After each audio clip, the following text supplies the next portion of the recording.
Sampai mah. Ayolah, kau tu lagi malah. Hah? Nah, Kunci. Kau keterangan. Lepaskan Santai dah kalau sudah dipakai dah. To be on the podium, she needs to be on the podium after.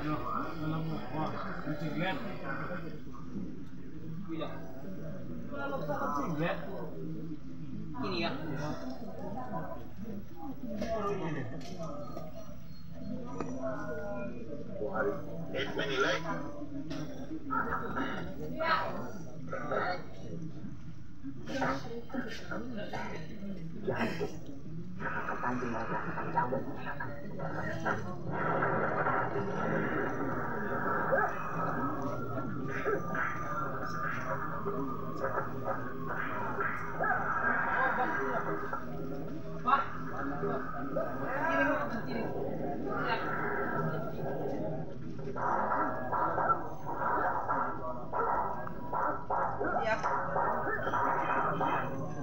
Serahkan nama-nama di kitanya.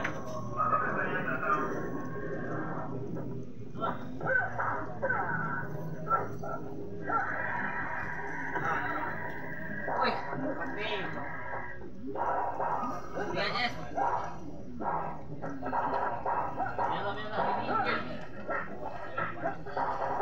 Merah ini. Ya, Mak.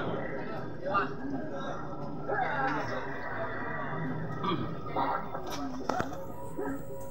kuning nih Bung. Enggak. Apa naik?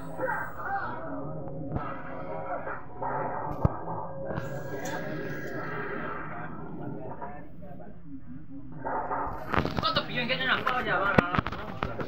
Pada ada. Saya tahu. Kalian dari kelompok pengemis tongkat merah. Jangan coba pengaruhi saya. Bisa di nunggu deno punci mato loh. Jemput dia, Bang. Ayo kawan-kawan, kita pertaruhkan grup kita dari perkumpulan tongkat merah.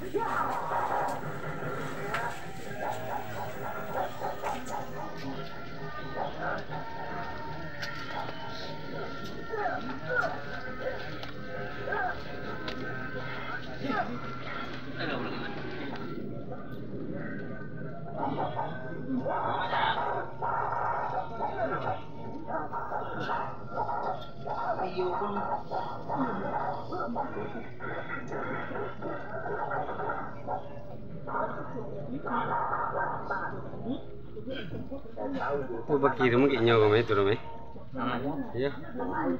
Sini, Mak.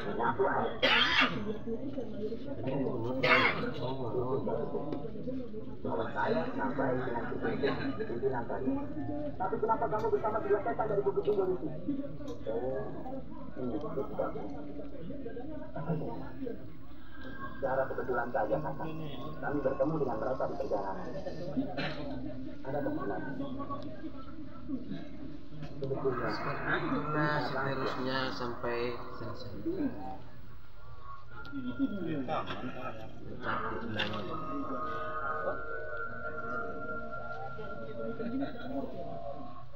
Tangan ini. Ini pandai jadi ke Ada mesin kan?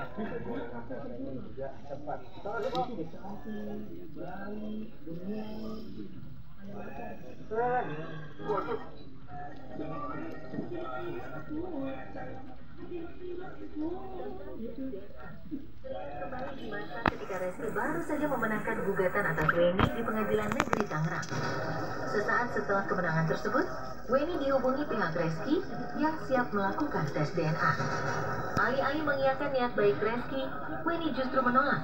Bukan tanpa alasan, sebab penolakan Weni dikarenakan ada banyak permintaan tak masuk akal yang menurutnya tak harus dituruti. Mereka itu menawarkan secara diam-diam, ya. Tidak boleh pakai lawyer.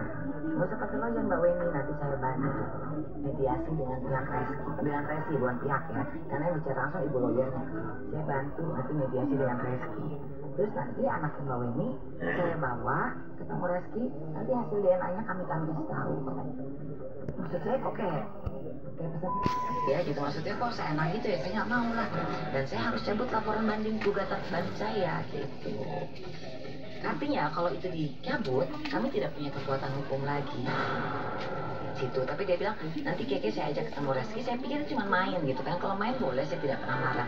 Nanti hasil tes DNA-nya kami kasih tahu. Berarti kan dia melakukan tes DNA sendiri. Ya, saya nggak mau gitu kan. Dan mereka minta saya nggak usah pakai lawyer. Itu juga saya nggak mau karena pihak kuasa hukum saya kan sudah dari awal berjuang bersama. Tidak etis kalau saya tinggalkan keputusan.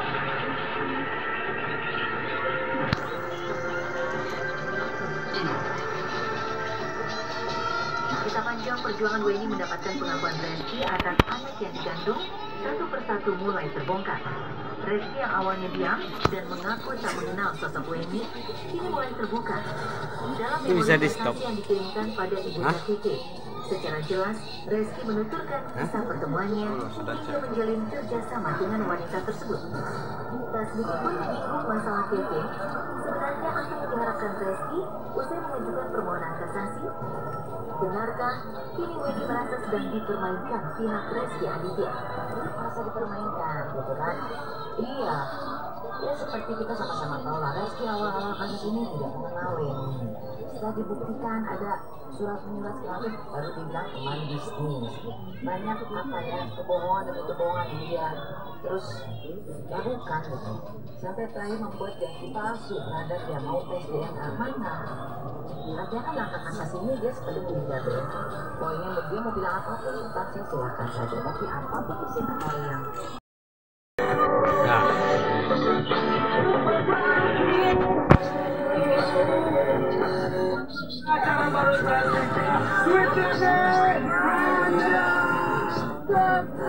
makanya kondoknya pakai kram. Kedua belah pihak. And the sad thing is we had to cancel.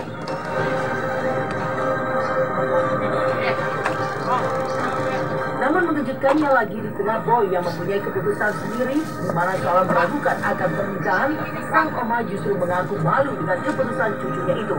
Dalam pengakuannya, Boy dianggap tidak memiliki masa depan dan bakal berjalan tanpa arah jika tidak menikah dan memiliki keluarga.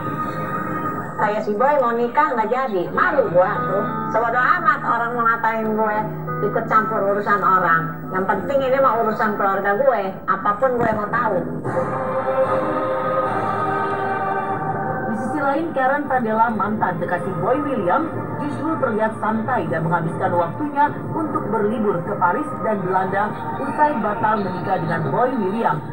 Dalam unggahannya di media sosial, Karen yang mengposting sebuah potret pun terlihat mengekspresikan kebahagiaannya dengan tersenyum lebar ke arah kamera hingga ia pun menuliskan keterangan happier than ever.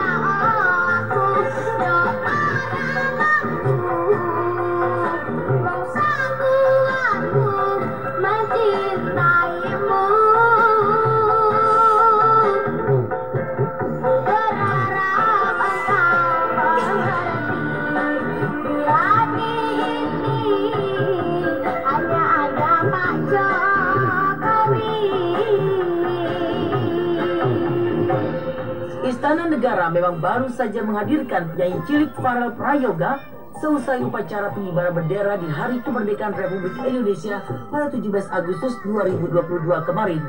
Dalam kesempatan itu, Farel pun menyanyikan lagu campur sari bertajuk Ojo Dibandingke hingga bocah yang sempat viral di media sosial itu akhirnya bernyanyi di depan hadapan orang nomor 1 di Indonesia, Presiden Joko Widodo. Hanya presiden yang terlibat sumringah di atas kursinya sambil menikmati lantunan lagu berbahasa Jawa itu, Ibu Negara Iriana pun turut bertepuk tangan hingga para tamu undangan pun ikut berjoget ria bersama para pejabat negara.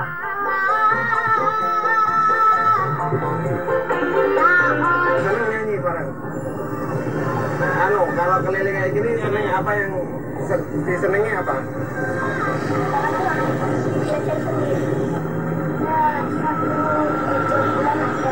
2 bulan ya. Enggak ngamen, enggak. Oh, pulang sekolah ngamen.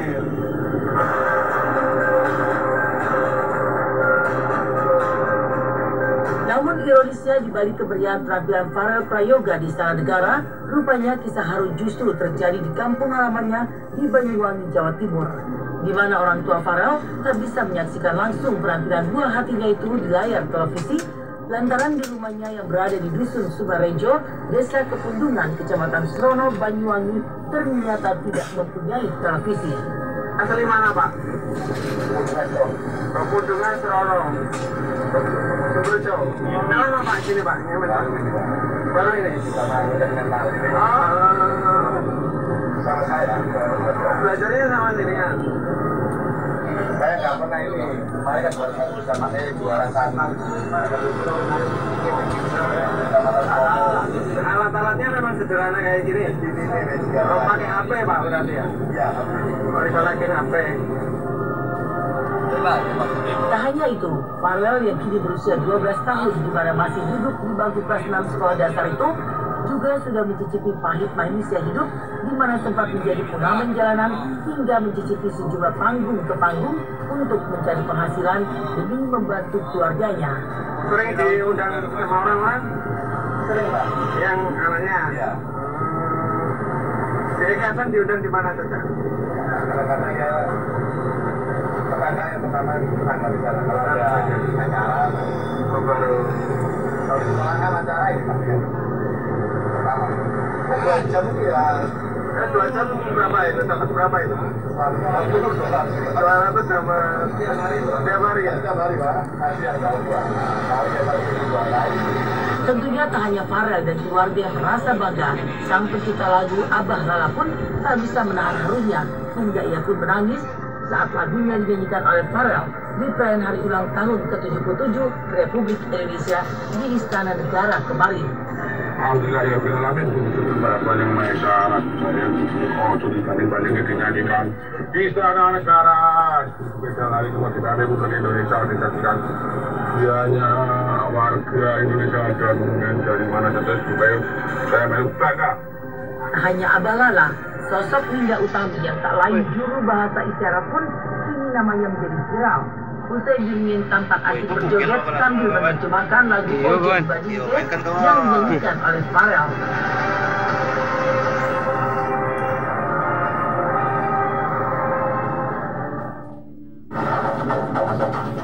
Sudah, kan suruh TV ini. Selalu terlihat prima di depan kamera demi tuntutan pekerjaan, rupanya membuat banyak orang tak menduga jika sejumlah selebritis tanah air mempunyai masalah kesehatan, seperti salah satunya aktor Rizky Bilar. Tengah kesibukan di dunia keartisan yang semakin padat, hingga ditambah gesitnya kala menjalani hobinya bermain bola, secara mengejutkan suami pedangdut Lesti Kejora ini tengah berjuang melawan skoliosis, kondisi di mana tulang belakangnya melengkung. Saya juga ada beberapa keluhan ini yang udah gue rasakan lumayan lama ya. Jadi kayak pinggang dan kebetulan kemarin sempat perawatan sekali Mas ya. Tapi lewat visinya salah satu tim saya juga, salah satu timnya ya, Mas Ramdan. Jadi saya juga baru mengetahui bahwa saya itu ternyata skoliosis ya, ada skoliosis. Aduh itu tulang saya tuh nggak lurus gitu. Kemungkinan faktornya adalah dulu saya tuh Mas sering main laptop begini posisi duduknya. Nah ini kiri dulu nggak pernah kesini. Nah mungkin itu yang menyebabkan saya agak bengkok tulangnya. Lantas benarkah terjadinya skoliosis pada punggungnya itu lantaran sekitar tahun 2018 silam Bilar sering menyetir mobil terlalu lama 3 hingga 4 jam. Dan terus saya punya keluhan di pundak tuh gampang pegel, pinggang sakit, engkel, dengkul. Aduh ini kenapa sih Mas? Aduh. Itulah pengakuan Rizky Bilar di mana gara-gara skoliosis dirinya rentan sakit pinggang dan tak bisa membuatnya berdiri, di mana hal itu sering dirasakan kala bermain bola. Atas hal itu, Rizky Bilar pun konsultasi dengan sahabatnya yang berprofesi sebagai seorang fisioterapi, hingga setelah beberapa saat jalani terapi, sakit pinggangnya pun mulai berkurang. sekitar 2018 saya masih nyetir sendiri dulu, masih susah. Susah ya. Nah itu saya kadang sering nyetir mas, sampai 3 jam 4 jam. Iya juga ya. Nah iya lumayan lama. Sering pegel. Pinggang ya di situ saya yang mulai rentan banget kena pinggang. Bahkan saya sempat ngerasain ketika lagi main bola. Itu nggak tahu apa ya, nggak tahu karena memang nyetir lama atau saat itu saya ada kondisi cedera yang belum sembuh, belum pulih total, saya paksa main bola untuk dipaksa lagi. Nah, saya sempat konsultasi ke salah satu teman yang kebetulan fisio juga. Nah, beliau bilang kalau tubuh itu seperti puzzle, ketika satu sakit belum sembuh dia akan cari tumpuan yang lain. Ya, itu dinamakan kompensasi mas. Iya, kompensasi ya namanya. Nah, naik ke atas, saya paksain ke dengkul, lalu saya masih paksain main saat itu. Kebetulan memang saat itu saya mainnya body fan ya. Iya. Pinggul yang gerak ya. Betul. Dialami yang membuat kelainan pada tulang belakang gitu ya, atau bahasa kedokterannya spine. Nah, nanti ada pengukuran derajat keparahan dari skoliosis.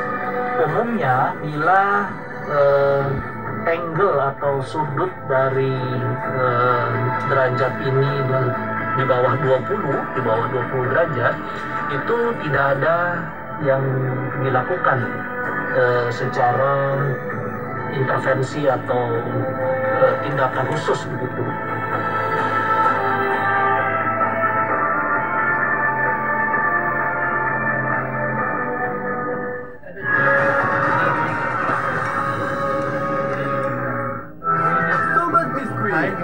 Sabtu dan Minggu jam 9.11 ya. Baru ABC Kecap Manis Plus, daging asap New Zealand berkualitas, kedelai hitam ABC legendaris berpad.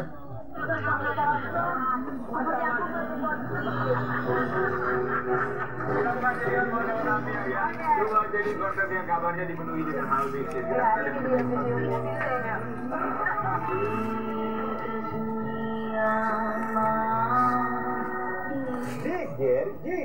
Jeger. Berdiri megah 3 lantai, rumah milik artis Jenny Torres di kawasan Marunda, Jakarta Utara ternyata menyimpan beragam cerita misteri sobat ambiar. Mengaku sering diganggu makhluk gaib sekeluarga, ternyata misteri rumah mewah yang juga difungsikan sebagai tempat tersebut berawal dari pembangunan di atas lahan keramat. Waduh, Kak Jenny, kok serem amat sih? Bahkan katanya, ayah Jenny sendiri pernah melihat penampakan sosok sang penghuni rumah. Duh, gimana sih ceritanya? Kak Jenny nggak takut emangnya menetap di sana? Susah, kita tanya langsung ya.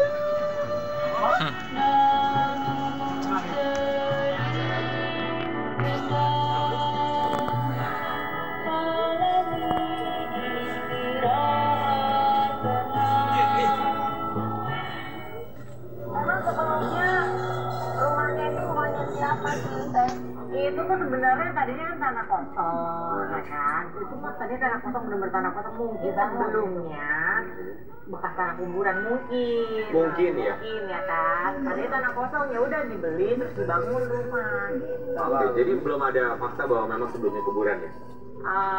Cuma asumsi aja. Asumsi tetangga-tetangga gitulah yang bilang. Yang tinggal di rumah itu siapa aja? Aku, papaku, suamiku, sama anak sama mbak. Oke. Ada kejadian-kejadian apa aja yang pernah dialami sama penghuni rumah di sana? Kalau aku sih pertama kali bangun rumah itu 2013. Itu aku ngeliat cewek pakai baju hijau kebaya, terus pakai kayak kain gitu. Dia lagi sedekap begini menghadap ke aku. Terus pas aku melek lagi, aku pikir kan halusinasi bangun pagi lah ya. Terus aku lihat lagi, terus dia udah menghadap ke belakangin aku gitu. Oh wow. Baju kebaya hijau. Enggak ngomong apa-apa? Enggak lah, kan kita takut lah, tetap takut gitu. Oke, itu sekali kejadian atau apa yang pernah dialami sama Mbak Jenny Torres lain? Abis itu, kan suamiku nggak percaya sama hantu ya. Iya. Jam 12 malam atau jam 1 malam itu kita ngedenger rintihan kuntilanak. Rintihannya kita lagi main HP nih berdua nih. Jam 1 ke jam 12 malam nangisnya gini ya. Terus kita langsung ini apa ya, suara apa ya? Oh, mungkin orang gila ya, kata suami itu. Terus 5 menit kemudian ada lagi dari lantai 3. Bukan rumah tetangga? Bukan, di lantai 3 ya. Tetangga kitanya masih jauh. Rumahnya tinggi banget. Jauh. Terus ada kejadian apa lagi yang pernah dialami? Pembantu aku sih yang lihat hantu yang sama. Rumahnya nggak ada tasyakuran atau apa gitu kan? Dulu pernah ada Mbak Mijan dateng gitu kan. Mbak Mijan kali naruh jin di rumahnya. Bisa jadi. Tapi emang terasa energinya di situ. Tapi bukan cuma, tapi bukan hanya doang. Aku ini nggak banyak orang tahu kalau aku punya ini. Tadi juga aku ngomong, tapi takut aku salah. Memang yang aku lihat itu ada 3 lantai. Yang kita lihat juga emang 3 lantai. Aku nggak tahu loh. Dan di masing-masing itu memang ada, tapi beda-beda gitu. Memang. Kamu bisa lihat ya? Tadi kan dia ngomong, tadinya mau ngomong cuman. Tadinya sebelum disebut. Kalau barangan lihatnya gimana? Kalau aku sih di situ nggak cuma bagian ini kan, ada sempat tetangganya juga sempat ngomong kan. Iya. Jadi memang tetanggaku lihat juga tetanggaku sebelah. Kan ada pohon belimbing kan, masa perjalanan lewat gitu kalau malam. Jadi memang di sekitar situ memang ada. Oh gitu, barangan. Iya, hanya memang yang lihat mampirnya kenapa kok di lantai 3, karena di lantai 3 justru agak jarang yang kosong. Pengennya lebih di bawah. Lantai 3 itu apa? Maksudnya kamar tapi kosong. Jarang diparang. Jadi kalau bahasanya sungguh lah. Kalau yang sungguh itu memang alam lain. Sungguh itu apa artinya? Kosong lah. Apa tuh? Mbak Jenny tapi gini, hanya menampakkan. Jangan mbak. Oke, Jenny Cortez. Ini hanya menampakkan tapi tidak mengganggu kan? Mengganggu nggak ya? Kayaknya sih nggak mengganggu, cuma nampakin diri aja. Tapi anakku sempat kalau lagi main di lantai 3, dia sempat kalau langsung ngeliat gitu, dia langsung takut langsung. Berapa? 1. Oh, oke. 4 tahun. Oh, tapi juga anak ya, pasti. Ya, dia anak tapi dia ngeliat yang di atas itu kayak gede. Itu yang menggerakkan barang. Oh, oke. Kamu bisa merasakan ya. Kita mau kasih lihat artikel yang satu ini buat sobat ambiar, boleh diklarifikasi juga oleh seorang Jenny Cortez. Iya, Jenny Cortez dapat hadiah ayam dan paku, Mbah Mijan, ini santan. Maksudnya gimana? Pokoknya nggak cocok ya. Itu siapa fotonya? Fotonya Mbak Jenny lah. Berapa tahun lalu? Udah lama ya. Dapat hadiah ayam dan paku itu maksudnya gimana? Ada yang ngirim atau gimana sih maksudnya? Tiba-tiba menemukan atau gimana? Jadi waktu itu tuh, maksudnya nggak nuduh ya. Waktu itu tuh lagi ada kasus. Kan, masalah nama kan waktu itu. Terus maksudnya kita sih nggak nuduh siapa ya. Terus lagi ada kasus nama sama apalah gitu. Terus tiba-tiba ada di depan rumah tuh ada ayam hitam, ada pakunya. Tapi ayamnya tuh udah berdarah-berdarah gitu. Maksudnya bangkai ayam? Bangkai ayam hitam di pintu rumah. Ayam cemani ya? Iya, ayam cemani. Ada pakunya di mananya? CCTV-nya enggak. Waktu itu belum pasang CCTV. Nah, habis kejadian itu kita pasang CCTV. Oh, oke. Kalau dari menurut Mbak Rara? Jadi kalau untuk santet kan sekarang ada undang-undangnya ya. Kalau kita mengaku bisa punya ilmu santet atau bisa menyantet, nah itu bisa kena. Nah kalau soal santet itu Rara hanya sedikit tahu lah. Ada orang yang cerita begini-begini. Tetapi kalau hal seperti itu memang tanda kepingin supaya aura atau pamornya Mbak Jenny itu jatuh. Oke, setelah dikirimi atau menemukan barang-barang tersebut, apa dampaknya? Apa yang bisa dirasakan? Kan ada Mbak Jenny datang ke rumahku. Lalu bilang Terus apa? dia kasih ini, apa tuh namanya? Papa. Papa ya benar. Besoknya tuh papanya berubah warna hitam. Oh ya. Kalau kelapa itu memang untuk penilar itu. Kelapanya apa hijau ya? Apa hijau ya. Oke. Air kelapanya berubah. Iya. Setelah ada kejadian-kejadian ini sempat ada kepikiran untuk pindah rumah kan? Mbak sih, karena mamaku kan gini, itu kan rumah dibangun dari hasil kerja kerasku kan. Jadi bagaimanapun rumah ini jangan pernah dijual gitu. Makanya kenapa akhirnya aku di lantai bawah, di basement, aku bikin kosan. Biar rame. Biar setannya pada hilang. Kenapa kita mesti gigit jika masih ngaji ini Kak? Ya kan itu pekerjaannya, Wi. Cuma buat sobat ambiar, seseram-seramnya rumah sendiri ada yang jauh lebih seram. Rumah mertua. Kita bisa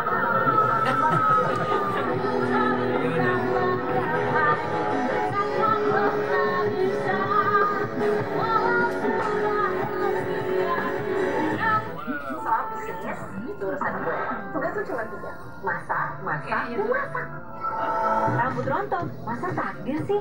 Bukan dong. Aku pakai Pantene perawatan rambut rontok, bekerja seperti multi. Kabar mengejutkan tengah menghampiri keluarga aktris Mona Ratuliu, di mana Mima Safa, putri sulung Mona Ratuliu dan Indra Brasko menjadi sorotan publik terkait kondisi kesehatan mentalnya.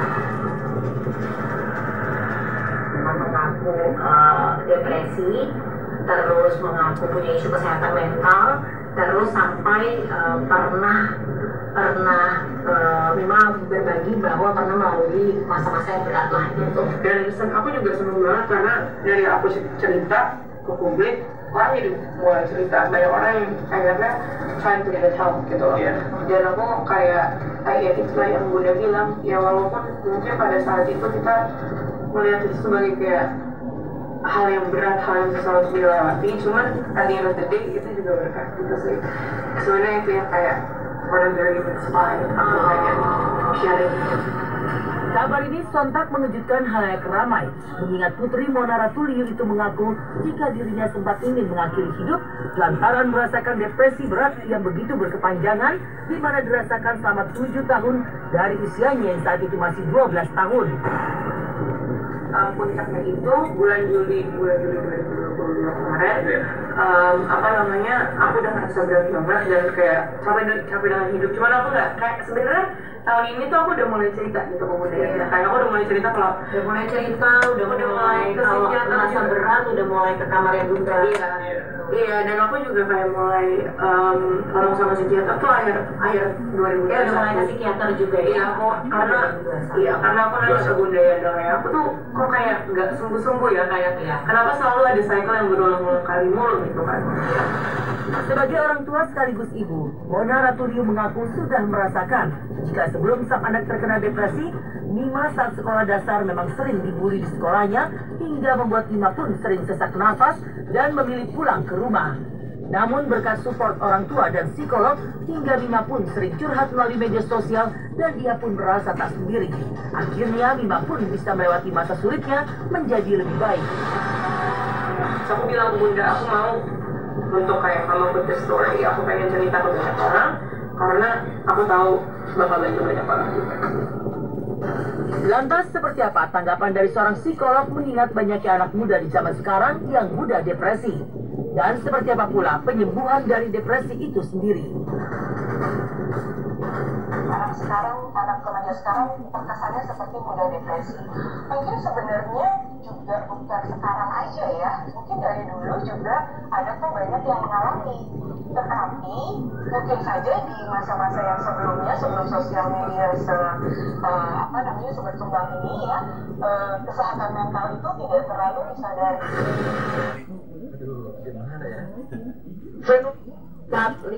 Jakung, Jakarta Timur, Kamis pagi melakukan unjuk rasa di depan kantor Wali Kota Jakarta Timur. Warga menuntut pemberantasan mafia tanah atas lahan yang mereka tempati saat ini. Dugaan keterlibatan mafia tanah ini muncul setelah pihak kurator menunjukkan sertifikat hak guna bangunan dengan nomor sama dengan luas tanah yang berbeda. Kuasa hukum warga berencana mendorong Menteri Agraria dan Kepala Pertanahan Nasional untuk menginvestigasi penerbitan sertifikat HGB nomor 188 dengan sertifikat dengan nomor yang sama milik warga. Bahwa ini ada sertifikat yang harus diteliti, diinvestigasi lebih jauh. Kami juga sudah sampai kepada endemi, program yang harus betul-betul kita prioritaskan, bagaimana kita bisa membangun daya beli masyarakat. Jendela rumah korban juga diamankan aparat kepolisian. Mau tetangga. Jadi barang belum sempat dijual. Belum sempat dijual. Uang korban yang diambil dari orang berapa? Itu uangnya untuk apa gunanya? Bukan. Jam 10 pas pulang dari pasar. Apa yang dia? Pintu udah kebobol, rumah sudah berantakan. Korak-koraknya lah, kamar semuanya. Menurut petugas, cara pelaku dalam mengincar rumah kosong yakni dengan merusak pintu jendela menggunakan obeng dan kunci roda. Melakukan pencurian, 3 pelaku tersebut menggunakan sarana mobil. Jadi satu pelaku petugas mengawasi di mobil, di luar, di dalam mobil, kemudian yang 2 pelaku yang masuk. Ketiga pelaku kini terancam pasal 363 KUHP tentang pencurian dengan pemberatan ancaman hukuman di atas 5 tahun penjara. Dari Palembang, Sumatera Selatan, Firdaus, iNews melaporkan. Puluhan rumah warga di Kabupaten Serbalawan, Kabupaten Simalungun, Sumatera Utara terendam banjir usai perayaan kemerdekaan Indonesia. Selain rumah, sejumlah kendaraan milik warga juga terendam akibat curah hujan tinggi akibat meluapnya Sungai Singkang.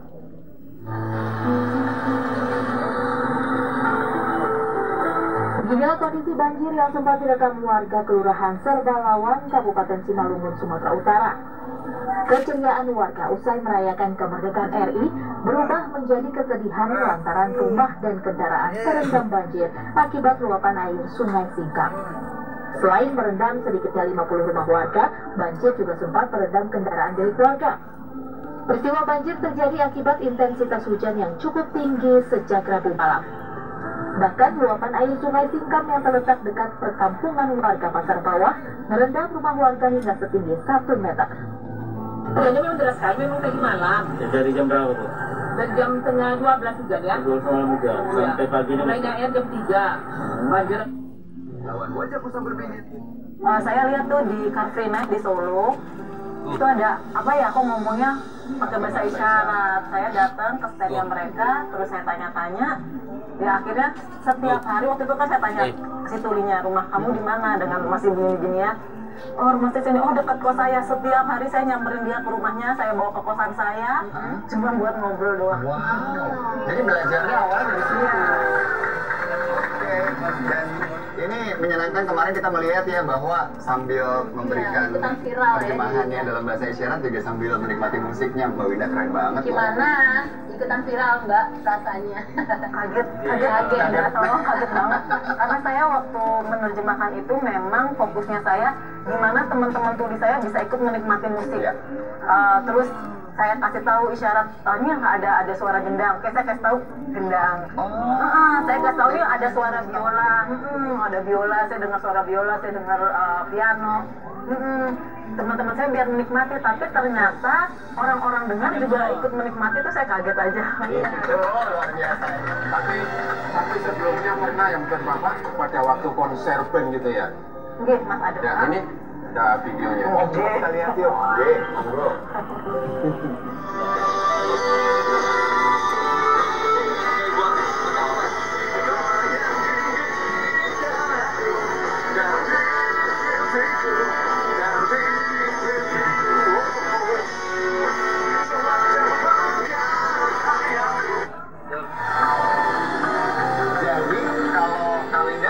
Bertugasnya untuk menerjemahkan katakanlah lagu-lagu seperti ini, apakah memang liriknya dipelajari dulu kemudian diterjemahkan atau langsung dengar kemudian spontan gitu loh? Biasanya saya minta rundownnya dulu, terus saya lihat kayak Gigi ini contohnya, Gigi mau nyanyiin lagu apa, terus saya baca liriknya. Jadi saya latihan nih sama teman tulis saya, kamu lihat saya ya, terus ini liriknya ini, nanti dia akan benerin, kayaknya nggak cocok deh untuk kata-kata ini seperti ini, itu dia akan benerin. Tapi untuk case yang kemarin yang Ojo dibanding-banding itu nggak ada di rundown, jadi spontan saya jalan. Berarti waktu kemarin di Istana Merdeka tuh belum belajar ini ya, lirik lagunya? Belum. Oh, makanya jogetnya pakai pastinya kalau diterjemahkan gini, Mbak. Tapi semua jadi bisa menikmati ya, teman-teman tuli juga akhirnya bisa mengikuti keseruan acaranya ya. Ternyata belajar sendiri ya Mbak ya, jadi otodidak nih belajar bahasa isyarat. Kalau dulu iya, untuk sekarang saya ambil kelas bahasa isyarat resmi, namanya di Silang ID, itu secara virtual sih, masih secara virtual, jadi kita belajar tentang struktur bahasa isyarat yang benar. Bisindo nih jadinya? Bisindo. Aku pakai Bisindo, karena teman-teman tuli di Indonesia itu bahasa sehari-harinya Bisindo. Oke. Kita boleh challenge gak sih? Boleh ya. Kan Kak Winda ini sering sekali menerjemahkan lagu-lagu ke dalam bahasa isyarat. Nah, kita minta nih menerjemahkan lagu berikut ini. Kemarin kan Pak Jokowi sempat request lagunya, tapi tidak diputarkan ya, tidak sempat dimainkan ya. Jadi gimana kalau kita nyanyi sekarang nih, ya? Bunda Inul, Pak nyanyi bareng, ya kan? Lagi ya. Kita terjemahkan. Oke, siap. Boleh ke taman ya, Mbak Winda? Ya. Mas ada nih loh. Oh, sini ayu, nih ayu, lu. Langsung aja, musik. Padahal nonton Yang dipikir mana ibu pakai jamur kontek bahwake mata mundur terus nyambut gawe mata mundur terus nyambut gawe ning purwana tuku tetan iki sito anaran dawan rambut awet yang pedes tenan golek duit kanggo masa depan golek duit kanggo masa depan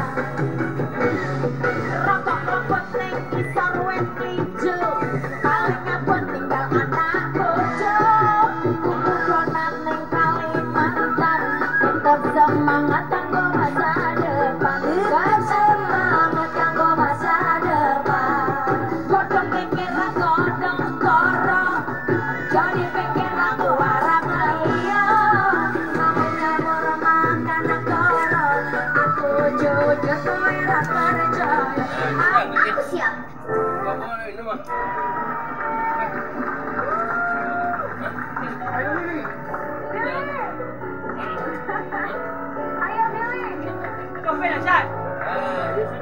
Ini adalah proses menjahit karena benang kainnya putus, jadi kita jahit secara manual. Iya, Pak.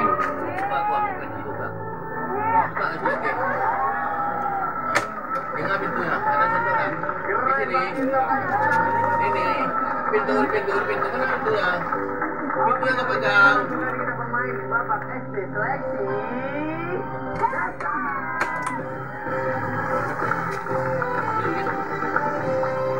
Langsung saja kedua kelasnya ada Roko Gonjales dan Amanda Gonjales.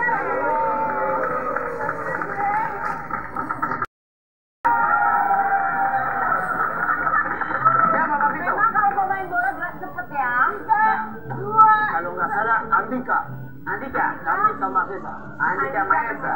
Oke, kita lihat apakah jawaban Pak Vito benar atau salah. Dan jawabannya benar adalah Andika Mahesa benar. Pak Vito, kau tahu ya? Bukannya kau biasanya nyanyi lagu Brazil ya? Ya karena saya punya suara Amanda kan suara yang nyanyi. Biasa nyanyi lagu Indonesia ya? Oke, tepuk tangan.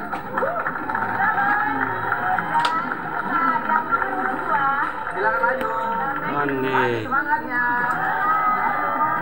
putus lagi.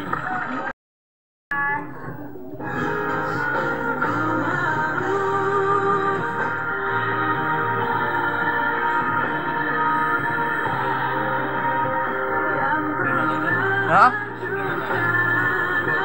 Allah sudahnya ya? Siapnya? Siap matiin lah. Suruhnya matiin pendeknya mah.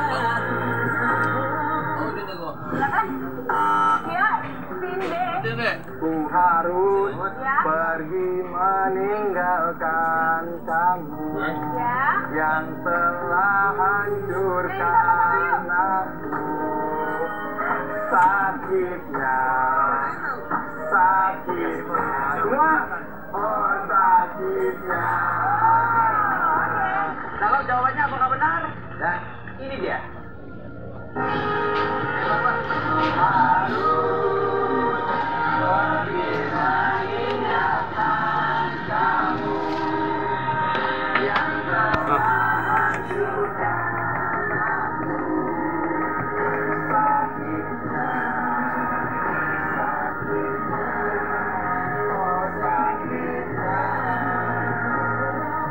Jawabannya benar.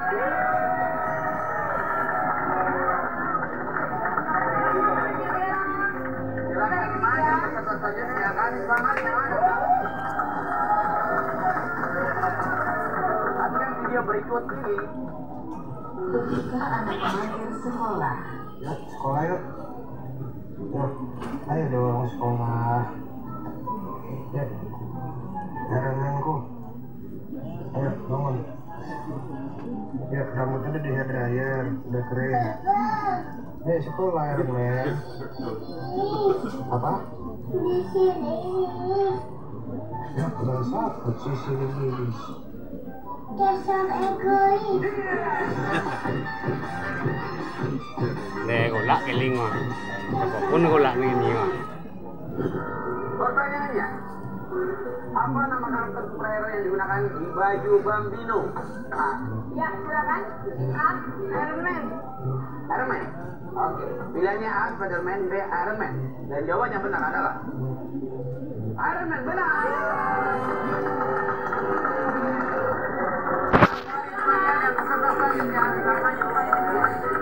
Peserta nomor 4 mana semangatnya?